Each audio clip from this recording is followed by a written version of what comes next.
할렐루야, 은광교회 성도 여러분, 오늘은 12월 18일 금요일입니다. 오늘도 여러분들 대림절 묵상 생활로 복된 하루 열어가시기를 바랍니다.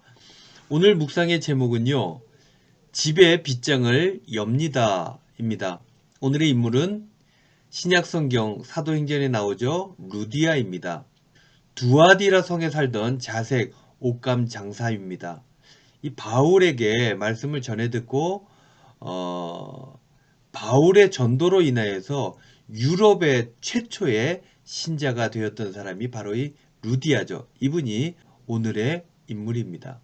함께 나눌 말씀은 사도행전 16장 15절 말씀입니다. 개역 개정입니다.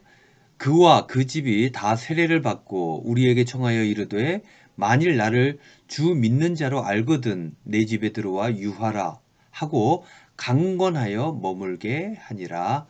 아멘. 묵상입니다.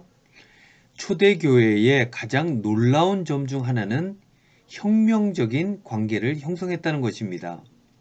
그들은 당대의 신분이나 성별의 차이를 뛰어넘었습니다. 그 공동체에 소속된 모든 이들은 하나님이 주신 은사에 따라 일들을, 사역을 감당해 내었습니다. 여자여도 종이여도 할 수 있었습니다. 당시 세상의 질서대로라면 결코 함께 앉을 수 없는 계층의 사람들이 평등하게 둘러 앉았습니다.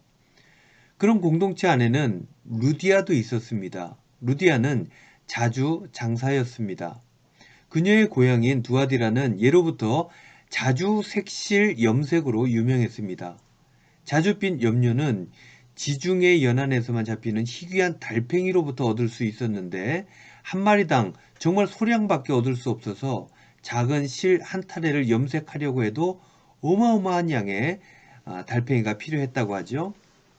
게다가 자주빛 옷감은 공정이 매우 까다로워서 값이 비쌌습니다. 그래서 자주색을 왕과 귀족의 색깔이라고 했나 봅니다.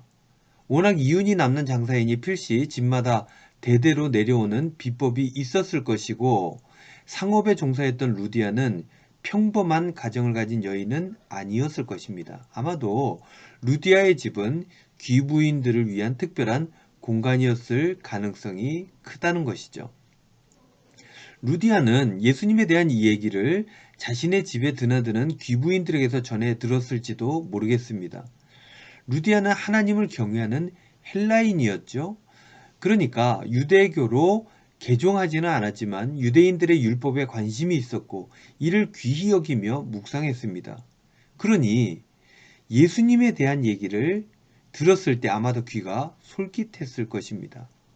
하지만 직접적인 복음은 전도 여행 중이었던 바울에게 듣게 되었습니다. 말씀을 들은 뒤 루디아는 바울에게 세례를 받게 되었고 유럽에서 최초의 기독교인이 되었습니다.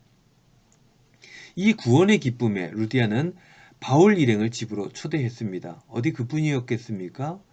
예수님의 십자가를 통해 모든 사람의 경계가 사라지는 신비를 깨닫게 된 루디아는 그동안 엄선된 귀부인들만을 위해 걸어둔 빗장을 활짝 열게 되었습니다. 그렇게 루디아의 집은 빌립보의 첫 교회가 되었습니다. 요즘 시절에도 백화점 명품 매장에서 일하시는 분들은 손님이 입은 옷으로 구매력을 평가한다고 하죠. 입은 옷에 따라 대하는 태도도 그래서 달라지는 것입니다. 걱정이 되는 것은 오늘날 교회도 이와 같은 사람에 대한 구분을 하는 것은 아닌지, 겉모습에 따라 사람을 등급 짓고 보이지 않는 경계선을 만드는 것은 아닌지 돌아봐야 할 것입니다. 진정한 고귀함은 바로 그리스도를 마음에 품고 정의와 겸손과 사랑으로 살아가는 것입니다. 그것을 알게 되었던 루디아는 가난한 이웃들과의 경계를 허물 수 있었습니다. 그것은 집을 내어준 것으로 확인할 수 있게 되죠. 루디아의 나눔을 통해 오늘 우리의 시선과 행동을 돌아보면 좋겠습니다. 그리스도로 옷 입은 고귀한 나눔의 삶을 사는 대림절의 저와 여러분들 되기를 소망합니다. 기도하겠습니다. 사랑의 주님, 우리로 세상의 명품이 아닌 그리스도로 옷 입는 삶을 살게 하여 주시옵소서. 우리가 경계 지어온 빗장을 열고 사랑의 나눔을 실천하며 살게 하여 주시옵소서. 예수님의 이름으로 기도하옵나이다. 아멘.